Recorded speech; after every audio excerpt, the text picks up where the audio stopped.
안녕하세요. 올랜도 킴입니다. 오늘은 게임 체인지가 될 수 있는 종목에 대해서 말씀드리겠고 또 구독자님이 요청하신 구글에 관해서도 알아보는 시간을 갖도록 하겠습니다. 자, 그 회사는 R입니다. 이렇게 보시면 됩니다. IP 기업에서 에이전트형 AI로서 지금 이제 칩을 만드는 회사로 나아가겠다 그 이야기를 하고 있죠. 원래는 일단 이렇게 반도체 설계를 통해서 로열티만 받는 회사인데 이제 직접적으로 만들겠다 그 이야기를 하고 있습니다. 그 이유는 GPU의 병목 현상이 일어나기 때문에 그래서 ARM의 AGI CPU가 들어감으로 해서 그런 것들을 완전히 해결하겠다 그 이야기를 하고 있죠. 그래서 GPU의 병목 현상의 해결사로서의 역할을 한다. 자, 과거에는 보통 GPU가 1대8 비율이었는데 지금은 에이전트 시스는 1대2 비율로서 컴퓨팅의 밀도가 급등하고 있다는 겁니다. 자, 그렇기 때문에 이런 것들의 CPU가 필요하지 않겠는가.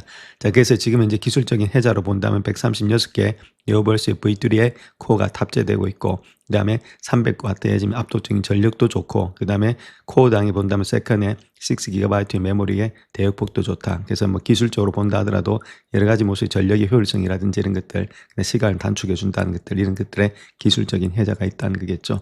자, 그로 인해서 2031년도에 재무적인 비전을 본다면은 한 10배 정도가 더 많이 실리콘 판매 모델로서 이익이 늘어나고 있다. 지금 로열티 한 15에서 50 요거밖에 안 되는데 500이나 늘어난다는 거죠. 10배가 늘어난다. 자, 그렇게 이야기를 하고 있죠. 그래서 지금 2025년도가 150억 달러 정도 되고 있는데 매출의 성장이 2031년도 되면은 6배 정도 성장이 일어난다. 이런 것들 때문에 그로 인해서 막대한 지금 이제 프리캐시프로 이런 것들이 확보됨으로 해서 주가 자체가 더 많이 올라갈 수 있다. 그래서 EPS도 한 9달러까지도 극대화될 수 있다. 자, 그 이야기를 현재로서는 하고 있습니다. 자, 그래서 한마디로 딱 이야기하면 설계도에서 시작해서 이제 현실로 넘어간다. 그 이야기를 하고 있습니다. 그래서 암의 실리콘 피벗과 더불어서 25빌리언의 엔드게임이 일어나고 있는데 실질적으로 내가 설계만 했다면 이제 실질적으로 내가 만들어 보겠다. 자, 그 이야기를 현재로서는 하고 있는 겁니다. 그래서 암 같은 경우는 과거에 1990년에서 2025년도까지는 35년 동안의 지적재산권 IP를 갖다가 독점했다는 겁니다. 라이센스만 빌려주고 로열티를 받아먹었다 그 이야기를 하고 있죠. 그러니까 마진율이 99%나 되고 있고 칩당의 1.5에서 5%의 소액 로열티를 받았다. 모바일 선택의 99%를 장악했다. 그러니까 이런 겁니다. 엔비디아도 마찬가지로 설계하는데 엔비디아의 할머니 정도 된다 이렇게 보시면 되겠죠. 그래서 설계도를 다 빌려주는 그런 입장이 있다. 이런 것들에 IP만 독점을 했던 것이 지금 모습에서 암이었는데 이제부터 시작해서는 실리콘의 생산 기업으로 도약하겠다. 그래서 데이터 센터에 AGI CPU의 완제품을 직접 판매하면서 총 매출하다 25빌리언 6배 정도 성장. 그다음 EPS도 9달러 돌파하겠다. 자, 그렇게 말하고 있죠. 그래서 ARM의 전략적인 피벗은 단순한 신제품의 출시가 아니고 창출의 메커니즘을 비율해서 절대 달러로서 전환하는 수학적 게임의 체인지가 된다. 자, 그렇게 우리가 보시면 되겠습니다. 자, 그렇다면 그렇게 되는 이유가 어디 있느냐 이렇게 했을 때는 에이전트 AI가 부상이 되고 있다는 거죠. GPU의 병목 현상과 더불어서 CPU의 르네상스가 되고 있다. 그러니까 생성형 AI 중심의 GPU가 중심이 되었다면 이제부터는 에이전트 AI 즉 CPU 중심으로 넘어가고 있다. 자, GPU의 병목 현상이 심화되면서 CPU의 새로운 역할이 필요로 하고 있다는 거죠. 특성을 본다면 여기는 라지 랭귀지 모델이죠. 대규모 언어 모델. 그 다음에 여러 가지 행렬의 곱셈 이런 것들이 단독 반복 현상을 하면서 H100이라든지 H200이 독점을 했다면 자, 지금부터는 자율적인 추론, 강화 학습, 도구호출 이런 것들 그래서 다단계 워크플로우를 조율하면서 범용의 컴퓨팅 엔진으로서의 CPU로서 기환이 되고 있다. 이런 것들이 좀 시대가 좀 넘어가고 있다. 자, 그렇게 보시면 되겠죠. 그 안에 ARM이 있다 이렇게 말씀을 드립니다. 그래서 GPU의 병목 현상과 더불어서 컴퓨터 계층의 권력으로 이동이 되고 있다 이렇게 말하고 있는데 에이전트 시스템에서는 제어름 컨트롤 플로 작업할 때 GPU 단독 구동 자체는 유효 상태라든지 치명적인 비효율을 초래한다 그 이야기를 하고 있죠. 과거에 1대8 정도 되면서 AMD의 베니스 클러스라든지 엔비디아의 차세대 베라 이런 것들이 명령 계층으로서 CPU 밀도를 갖다가 극비대화시키면서 CPU 성능이 부족되면서 전체 클러스터의 ROI 하락으로서 일어나는 주범으로 부상이 되고 있다. 즉 말해서 내가 투자한 만큼의 지금 이제 이익이 안 나타나는 그런 모양이 되고 있는 것이 이렇게 되는 변목 현상이다. 자, 그 이야기를 하고 있죠. 자, 그렇다면 ARM의 AGI CPU에 있어서 에이전트 인프라의 마스터 노드가 되고 있는데 어떤 것들이 있느냐 이렇게 했을 때 코어의 직접도가 엄청나다는 겁니다. 즉 말해서 단일 CPU 내에서 최대 136개의 ARM의 네오버스 V3의 코어를 탑재하면서 현존의 최고 수준에 있는 집적도로 코어가 상당하다. 자, 그 다음에 스피드도 좋다. 그 다음 메모리도 좋다. 쉽게 말해서 그렇게 이야기를 하고 있죠. 자, 이런 것들을 통해서 자, 아무래도 ARM AGI CPU가 다른 것보다 훨씬 더 변목 현상을 갖다가 줄여줄 수 있다. 그렇게 이야기를 하고 있습니다. 또한 메타와 공동 개발하면서 메타의 MTAI에 지금 실리콘을 통제하는 마스터 노드로서 설계가 되고 있다. 이런 것들이 없으면 또 문제가 있겠지만 메타라든지 오픈 AI 이런 것과 함께 가고 있다는 거겠죠. 자, 그런 데 있어서의 상당한 또 시너지 효과가 있다. 그 이야기를 하고 있습니다. 자, 그렇다면 어떤 기술적인 혜자가 있느냐 이렇게 봐야 되겠죠. 혜자란 말은 아무래도 자기만의 독특한 기술을 말하고 있습니다. 이렇게 성이 있는데 옛날에 군주시대 때 성이 있는데 그 성을 갖다 침범하려고 하면 쉽게 침범이 되니까 그 주위에다가 이렇게 호수를 파놓죠. 그렇다면 이 호수를 갖다 건너지 못하니까 강이 있으니까 자, 그러한 침범하지 못하는 기술 영역, 즉 말해서 자기만의 독자적인 기술을 말하고 있습니다. 자, 그런 게 있어야 되는데 그것이 300W 기반의 압도적인 전력 효율성, 그다음 TCO 이런 것들이 코스트를 말하는 겁니다. 그래서 코스트를 줄여준다는 거죠. 결론적으로 말해서 ARM AGI CPU 같은 경우는 300W 정도 되는데 다른 거는 500W 이상, 뭐 인텔 같은 경우는 그만큼의 지금 현재 전력의 소모를 줄여준다. 공랭식의 넥당에 8160코어라는 다음 순랭식 넥당은 45,000으로서 코어에 직접이 가능하다. 자, 이런 식으로 모든 것들의 코스트를 줄여준다는 이야기겠죠. 그래서 전략된 전력의 잉여분을 통해서 GPU 이런 것들 에이직에 추가 배분이 된다. 그래서 기가와트당에서 한 10빌리언 정도의 자본적인 지출을 갖다가 절감하는 효과가 창출되고 있다. 렉당의 성능이 2배가 향상이 된다. 그 코스트를 줄여준다. 자, 그렇게 이야기를 하고 있습니다. 자, 두 번째 기술적인 혜자를 한번 보겠습니다. 메모리 벽 있죠. 이런 것들 돌파와 더불어서 지금 이제 초당의 6GB의 스위트의 스팟이 있다는 겁니다. 쉽게 말해서 메모리 벽의 현상이 있는데 대역폭이 부족 시에 값비싼 코어가 데이터를 대기하는 병목이 발생된다는 이런 식으로 데이터가 대기하면서 병목이 발생된다. 자, 이런 것들을 갖다가 돌파를 한다는 얘기겠죠. 메모리 아키텍처를 본다면 12채널에 DDR5에 8800을 도입했다. 상당히 빠른 걸 도입했다. 자, 그런 것들. 자, 136코어 안에 그런 것들이 있다는 겁니다. 코어당 대역폭이 정확히 초당이 6GB. 자, 이런 것들로 빨리 완벽하게 처리된다. 자, 지연 시간이 100나노초 미만의 초저연 지연으로 달성이 되고 있다. 그래서 스피드가 엄청나게 빨리 되니까 이런 것들을 다 통과시켜버린다. 자, 그 이야기를 하고 있습니다. 자, 일단 실질적으로 우리가 2016년 서버의 CPU의 아키텍처 스펙을 한번 비교해 볼 것 같으면 ARM, 엔비디아, 인텔, AMD 이렇게 되고 있죠. 그래서 코어를 본다면 여기가 136이고 여기가 최대 288이니까 이거 좀 좋은데 열 설계 전력으로 본다면 이게 300W밖에 안 들어가는데 500W 이상이 들어가니까 여기가 안 좋죠. 이게 많다 하더라도 훨씬 더 전력의 소모가 적다. 그다음 메모리 대역폭도 이거 훨씬 더 많죠. 코어당에 세컨당에 6GB니까 훨씬 낮고 그다음 인터커넥터를 본다면 여긴 6세대고 여긴 5세대, 6세대 같이 쓰고 있다. 뭐 엠브링크는 따로 가니까. 그 다음에 타겟 워크로드를 본다 하더라도 에이전트 오케스트레이션 여기는 AI 팩토로 뭐 비슷하게 가고 있는데 자, 그런 다른 데보다는 훨씬 여기가 좋다는 겁니다. 그래서 지금 이제 여러 가지 압도적인 전력 효율성 그 다음 엔비디아의 폐쇄성에 비해서는 개방형의 인터페이스로 맞서는 유일한 대안이 되고 있다. 그래서 엔비디아도 좋지만은 그에 맞설 수 있는 것이 지금 이제 ARM이지 이런 것들하고는 차원이 다르다. 자, 그 이야기를 현재로서는 하고 있습니다. 자, 일단 생태계를 어떻게 가져가느냐 그런 전쟁이 일어나고 있다는 거죠. 수직으로 통합할 거냐 아니면 개방형의 산업 표준을 갈 거냐. 그래서 엔비디아는 수직으로 통합하겠다. 그 다음에 ARM은 개방형의 산업 표준을 가져가겠다. 그래서 베라루빈이라든지 이런 것들을 통해서 AI 팩토리 전체를 자사의 하드웨어, 소프트웨어 생태계 안에 다 락게 내버리겠다. 자, 그거 자체가 엔비디아고 반면에 개방형을 가져서 타겟 고객을 갖다가 특정의 가속기에 종속되기를 거부하는 메타, 셀레브라스, 그 다음 그록 이런 것들의 신흥 AI 밴드가 되겠다. 이렇게 보면 되겠죠. 다른 밴드들은 이렇게 하기를 원하지 이렇게 하면은 여기 다 종속이 되니까 그래서 이거에 맞설 수 있는 것이 ARM밖에 없다. 그렇게 보면 되겠죠. 그래서 엔비디아가 GPU의 디펙트 표준이라면은 ARM은 CPU 영역의 사실상의 표준이 되면서 최적의 조율자로서 지위가 선정이 되고 있다. 이렇게 밝히게 되겠죠. 그래서 ARM으로 갈지 지금 이제 엔비디아로 갈지 아직까지 결정은 난 거 아닌데 이런 식으로 가게 되면은 이게 대회에서는 좀 경쟁력을 가질 수 있다는 그런 의미가 되겠습니다. 자, 그렇다면 비즈니스 모델이 중요하겠죠. 어떻게 돈을 버느냐가 중요한데 비율에서 퍼센트에서 이제 달러로 폭발적인 전환이 된다는 겁니다. 마진율이 희석이 되고 있죠. 그래서 과거에는 라이센스 그 99%의 마진은 상당히 많았죠. 뭐 들어가는 거 없으니까 원가가 안 들어가니까 마진은 많은데 이제는 판매하게 된 마진이 50%로 줄어든다. 마진율은 많이 줄어들겠죠. 자기 비용이 들어가니까.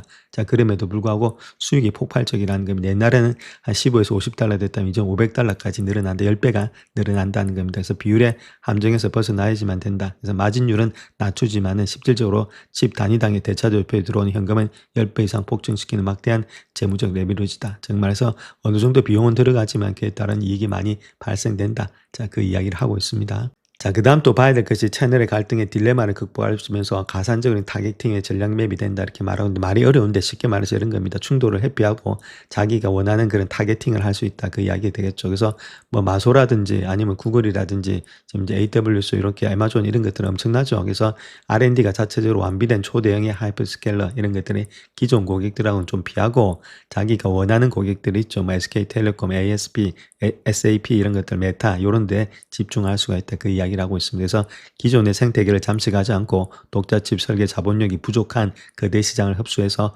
파일을 키우는 고도의 전략적인 줄타기를 하겠다. 그래서 내가 원하는 데만 타겟하겠다. 자, 그 이야기를 하고 있습니다. 자, 일단 가장 중요한 것이 2031년도에 재무 프로젝션이 있죠. 그래서 돈을 얼마나 벌 거냐 그게 중요한 겁니다. 그래서 템 시장이 있죠. 템 시장이라면 토탈 어드레스 마켓을 말하고 있습니다. 그래서 총 시장이 늘어나고 있고 그래서 25빌리언 전 매출의 로드맵이 되고 있다 이렇게 보시면 되겠죠. 그래서 시장 자체가 한 100빌리언 정도가 팽창이 된다는 겁니다. 50빌리언에서 자, 이제 2030년도까지 아무래도 이런 것들이 늘어나야만이 먹을 캐파가 있다는 거죠. 2025년도에 난 4빌리언, 그 다음에는 지금 이제 6빌리언, 그 다음에 15, 그 다음에 25빌리언까지도 31년도까지 늘어날 수 있다. 그렇게 보면 되겠죠. 그래서 총 시장이 안 늘어나면 이렇게 안 늘어나는데 같이 늘어나면서 올라가니까 더욱더 많은 매출이 일어날 수 있다. 그 이야기를 하고 있습니다. 자, 일단 가장 중요한 것을 본다면 아무래도 EPS가 올라가느냐 그게 중요하겠죠. 9달러까지 올라간다는 겁니다. 지금 1, 2달러 하고 있는데 자, 그래서 EPS를 본다면 EPS는 지금 이제 순이익을 갖다 가지고 있는 주식수로 나눠준 거죠. 요것이 올라가든지 아니면 주식수가 내려가든지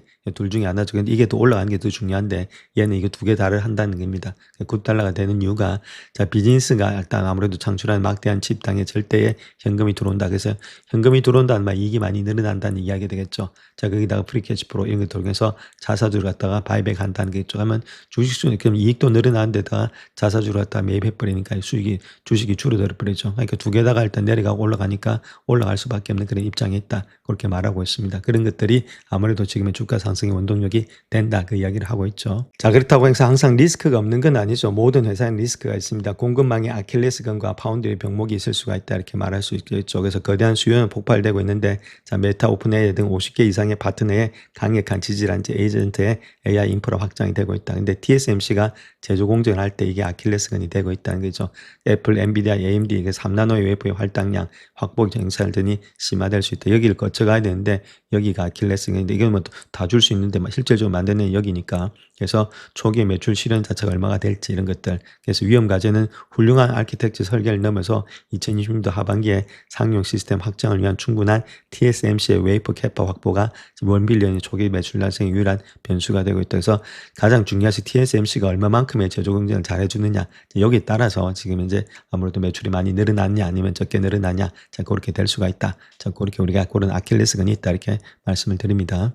그래서 결론적으로 봤을 때는 아무래도 대체 불가능한 그런 게임 체인저가 될 수 있다 이렇게 말하고 그래서 현재 밸류에이션이 좀 많이 높은데 이런 것들 좀 고평가가 해석되고 있지만은 어느 정도 이제 밸류에이션을 통해서 조금은 희석이 될 수 있다 이렇게 말하고 있고 자 10년 전에 AI 태동기 시절 GPU를 들고 나온 엔비디아의 폭발적 성장 초기와 정확히 오버랩이 되고 있다. 그래서 단순한 IP 기업에서 AI 데이터 센터의 중추 신경망을 지배하는 실리콘의 독점 기업으로서의 질적인 변화가 완료되고 있다. 이렇게 말하고 있죠. 그래서 전력과 그 다음에 성능, 그 다음에 개방성, 완벽한 기술적인 해자를 구축했다. 이렇게 말하고 있고 그래서 자사주 매입 25빌리언의 매출 자사주 매입 이런 것들이 지금 이제 수학적 면제를 통해서 아무래도 EPS가 늘어난다. 그렇게 보면 되겠죠. 그래서 한번 생각해 보시고 또 공부해 볼 만하다. 이렇게 말씀을 드립니다. 자, 다음 구독자님 요청하신 구글에 대해서 한번 알아보겠습니다. 두 가지를 갖고 이야기를 드릴 텐데 반도체가 비상이 됐다는 것들, 그다음 플랫폼 위기가 온다는 것들 두 가지를 놓고 말씀을 드릴 건데 특별히 AI 반도체에 있어서는 구글의 터보 퀀트가 파괴적인 혁신을 가져오는 거 아니냐. 그 비용 자체가 50% 절감되고 연산 속도가 8배 이상 상승, 그다음 메모리 6배 정도 감소된다는 거겠죠. 자, 그렇게 했을 때 오늘 장에서 삼성전자, SK하이닉스, 그다음 샌디스크, 마이크론 이런 것 주가 많이 하락했는데 그런 것들 회사에 문제가 없는지 자, 결론적으로 본다면은 재본수의 역설을 통해서 폭발 전수가 더 많이 늘어난다. 그래서 이렇게 구글이 앞서가고 있기 때문에 다른 메모리 업체들하고 경쟁했을 때 크게 문제가 없는지 또 다른 회사들의 실적이 크게 나빠진 거 아닌 건지 자, 그런 것도 한번 알아보겠고 중요한 거는 중월장에서 주가 하락했던 원인은 플랫폼의 규제죠.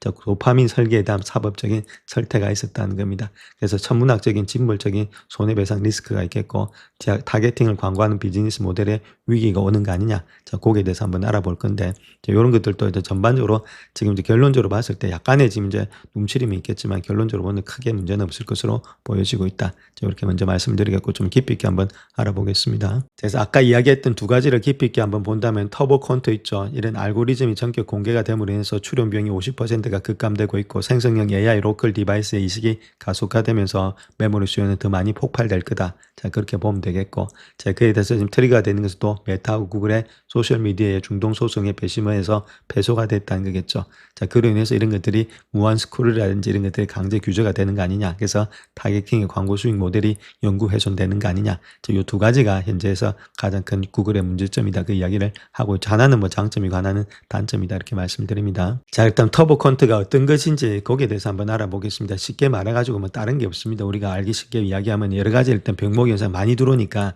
데이터가 많이 들어오니까 병목이 걸리는데 그 병목을 뚫어줘서 쉽게 일단 빠져나가게 하는 거다. 자, 그렇게 알고 계시면 되겠죠. 그래서 그 안에 뭐 여러 가지 것들이 있죠. 뭐 데이터의 정교화 생략, 그다음 기하학적 거리를 유지한 채 단일 부호 비트의 1차원 축소 뭐 이런 것들이 있는데 이런 것들이 아무래도 터보 콘트도 한마디로 병목 형상을 뚫어주는 거다. 이렇게 보시면 됩니다. 자, 그런 가운데 이 때문에 엔비디아의 H100 GPU 환경에서 최대 8배 성능이 향상된다. 즉 스피드업이 되고 있다는 것들, 정확도의 손실 이런 것들이 제로가 되고 있다. 손실이 없다는 것들, 또한 메모리 소비량을 갖다 최소 6배 감소시켜준다. 자, 이런 것들이 터보 콘트다. 그래서 이런 것들이 상당히 지금 볼 수 있어 엔비디아라든지 이런 것들을 도와준다. 그 이야기를 하고 있죠. 자, 그런데 오늘 시장에서 본다면 시장에 건치한적인 오판이 있었다는 거죠. 그런 것들이 아무래도 되고 있으니까 마이크론이라든지 샌디스크, 그 다음에 웨스턴 디지털, 시게이트 이런 것들이 주가가 많이 하락을 했는데, 자, 그랬던 이유 자체를 본다면은 좀 1차원적인 착각이었다. 그렇게 보면 되겠죠. 뭐 HBM의 수요가 축소되는 거 아니냐, 스토리지의 확장이 지연되는 거 아니냐, 스토리지 증설이 연기되는 거 아니냐, 이런 식으로.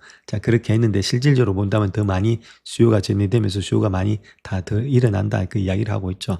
그래서 극심한 공급 제약 상태에서 기술적인 효율한 수요 파괴가 아니고 용량의 팽창적인 재분배를 의미하고 있다. 그래서 더 많이 늘어나는 거지 더 적게 되는 게 아니다. 자, 그렇게 이야기를 하고 있기 때문에 이런 것들도 문제가 없다. 그 이야기를 하고 있습니다. 오늘 구글의 주가 하락이 원동력이 되고 있는 것은 230조 방패에 지금 이제 무력화, 그다음 설계 결함의 논리가 있다. 이것 때문에 지금 이제 하락이 되고 있었죠. 즉 말해서 원래는 과거의 방어 논리를 본다면 무효가 됐다는 겁니다. 컨텐츠는 3자가 생성한 것이기 때문에 플랫폼은 단순 유통망이다. 그래서 면책 대상이다. 그렇게 했던 것이, 자, 공격의 본질은 콘텐츠가 아니고 도파민을 분비하도록 공학적으로 설계된 제품의 기능 자체가 인간의 뇌를 파괴하는 그런 토로의 목마다.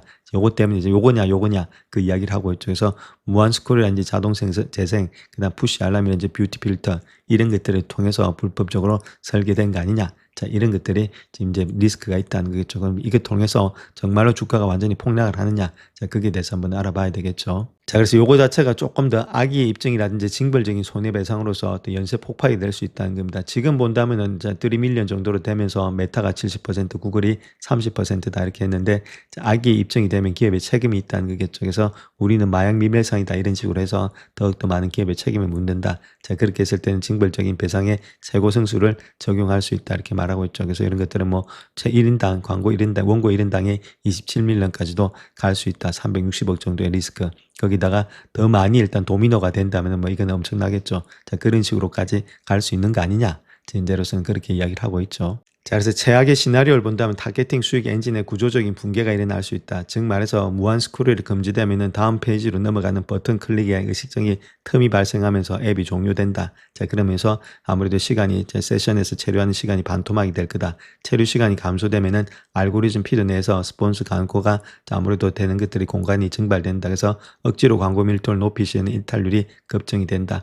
청소년 같은 경우에 있어서는 18세 미만이 최고의 수익원인데 이런 것들이 체류 시간이 강제 차단이 될 수 있다. 그래서 2022년도 기준으로 6대 플랫폼이 미국의 청소년부터 창출한 지금 타겟팅 매출이 110억 달러 정도 되고 있습니다. 15조 원 정도. 근데 전체 매출의 한 30-40%를 차지하는 핵심의 캐시카우가 영구적으로 성장에 훼손되는 거 아니냐. 자, 그렇게 볼 수 있는 것이 현재로서의 최악의 시나리오다. 이렇게 말씀을 드립니다. 자, 그래서 이 내용을 보게 되면은 20세가 된 이 여성 자체가 인스타그램과 유튜브 같은 앱의 플랫폼의 디자인과 기능 때문에 중독이 됐다. 이렇게 주장을 했죠. 그래서 주요 소셜미디어 플랫폼 때문에 불안하고 신체 이형장애 그리고 자살 충동까지 겪게 되었다. 이렇게 말하고 있는데 중요한 거는 틱톡과 스냅 이런 것들도 소송이 포함됐지만은 이 사건 재판에 넘기기 전에 합의했다는 겁니다. 합의도 가능하겠다 이렇게 보면 되겠고, 그 다음에 합의를 하기 위해서 이런 것들 했지 않았나, 자, 그렇게도 볼 수 있겠죠. 그래서 지금은 저 300만 달러의 손해배상금을 지급하라고 판결되었고, 이 중에 메타가 70%, 구글이